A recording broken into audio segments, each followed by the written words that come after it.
Chapter 1.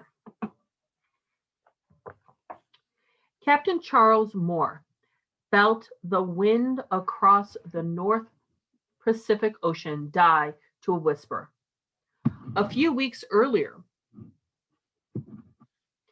it had filled the sails of the Alucha, pushing the white 50-foot long sailboat west from California to Hawaii in the 1997 Trans-Pacific Yacht Race.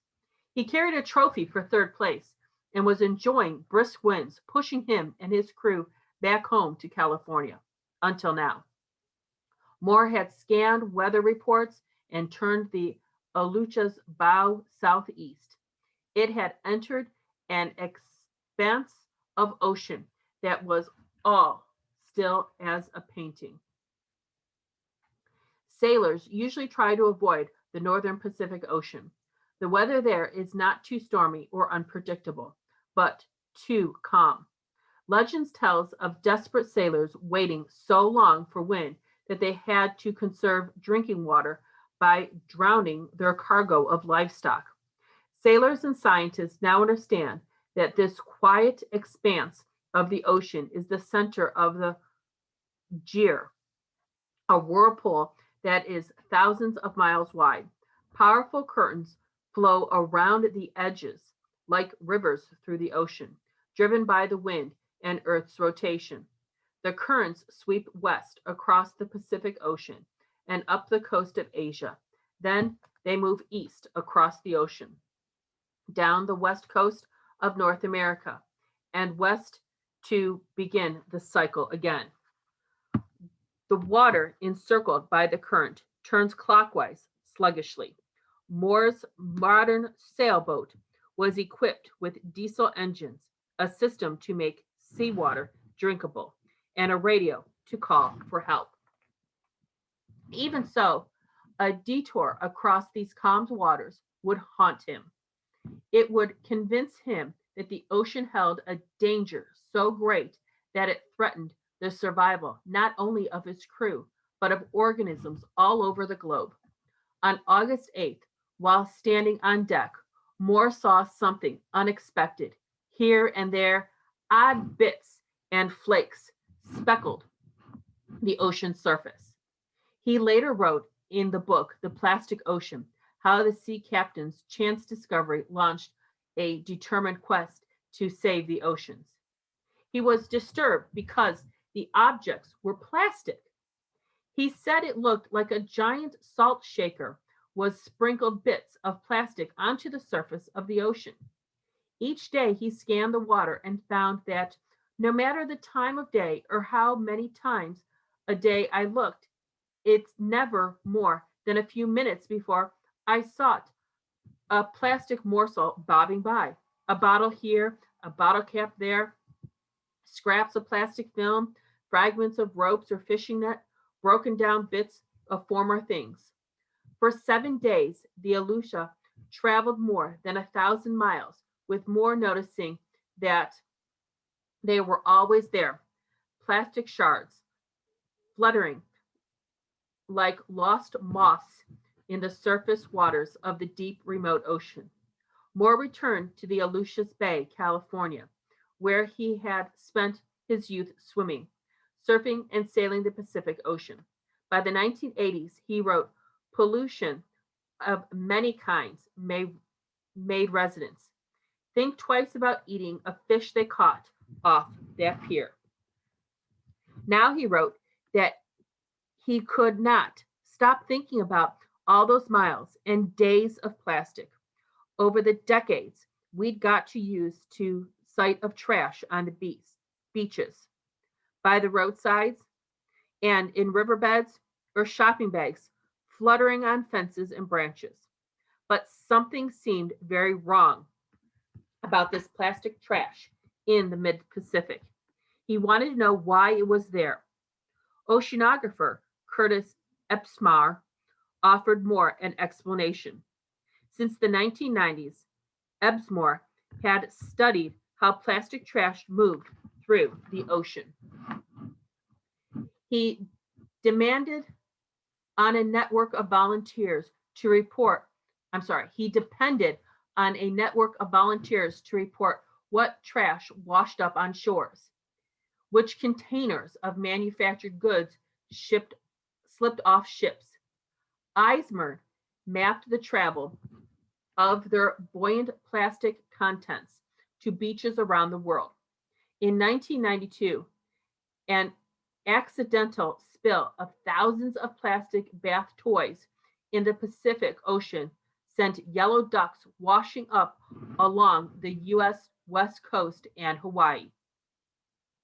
We always knew that this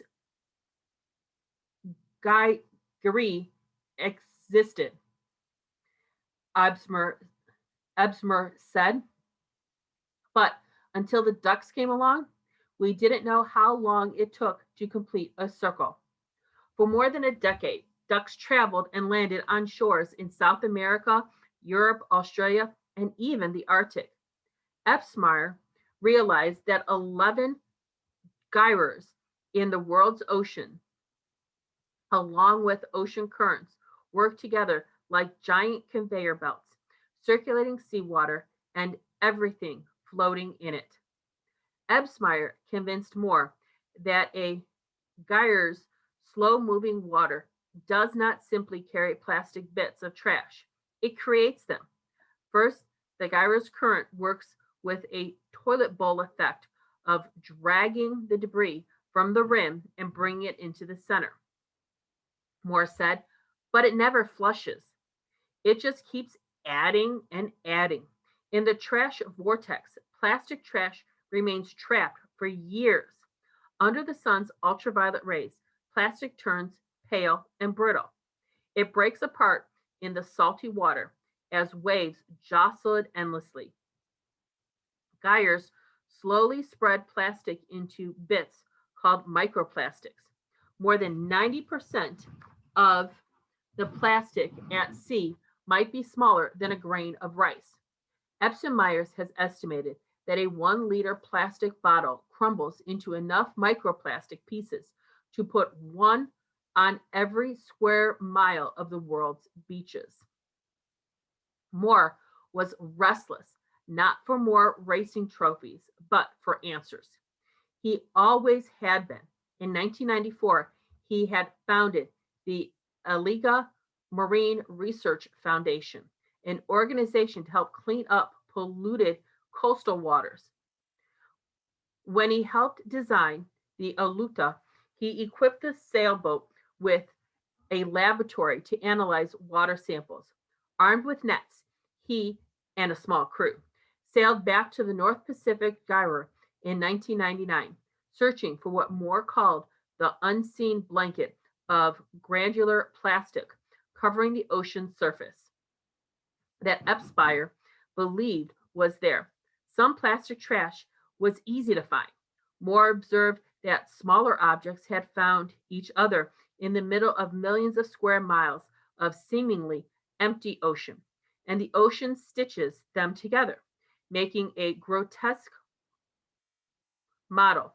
We dive around this strange mass, avoiding the undaunting tendrils of ropes and netting, and decide it could make a convincing sci-fi monster. Elsewhere in the gyre, they found bobbing bleach bottles, shoes, toothbrushes, bottle caps, sour cream containers, soda bottles, umbrella handles, and soccer balls.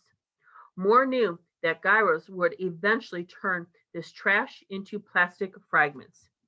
Using fine mesh nets, Moore created skims, the ocean surface, for nearly 100 miles. The nets are designed to catch plankton, tiny organisms that provide food for marine animals of all sizes, from sardines to whales. The samples captured in the net were amazing and disturbing, said Moore. Not one is free of plastic. Plankton formed a jelly-like mass, but it was sprinkled with plastic chips. The crew filled 11 jars with samples and that resembled glass snow globes, swirling with multicolored plastic now. Moore wrote, Moore hauled more barnacles and algae-covered plastic garbage from a 3-week voyage. He displayed it in the Aluga's deck for a journalist to photograph. But Moore's attention on the Jadra sample jars headed for the laboratory. If our results are what we think they will be, we'll make noise and be heard. Good people will move to action, he wrote. Technicals, painstaking, separate natural from human-made materials, and weigh them. The results were astonishing. The microplastic in the sample weighed 6 times as much as the plankton. It wasn't the first to be disturbed about plastic trash in the ocean, and I wasn't the first to study it, said Moore, but maybe I was the first to freak out about it. He said his new data showed that the debris was like a ticking time bomb. The data would show people that their ocean is turning into plastic stew. If they knew, they might begin to see plastic in a new way, maybe handle them more carefully, maybe begin to make different choices. At first, scientists were skeptical of studies by self-taught scientists, but like the wind filled sails, journalists swept the dramatic story into the public eye. A Pulitzer Prize-winning series in the Los Angeles Times included Moore's finding in 2006. Headline called The Polluted Gyro, the world's largest dump. The name Great Pacific Garbage Patch caught on. The public did not fully understand what Moore had found. When he described the plastic-stricken areas as being twice the size of Texas, people imagined an island of plastic garbage that you could almost walk on, said Moore's colleague, Marcus Erskine. Moore explained that the gyro is more like a soup, lightly seasoned with plastic flakes, bulked out here and there with dumplings, buoys, net clumps, floating crates. People did not fully understand the danger either. The public sees the island of trash. They picture this giant place that you can go visit. Ekron said, it's much worse than that.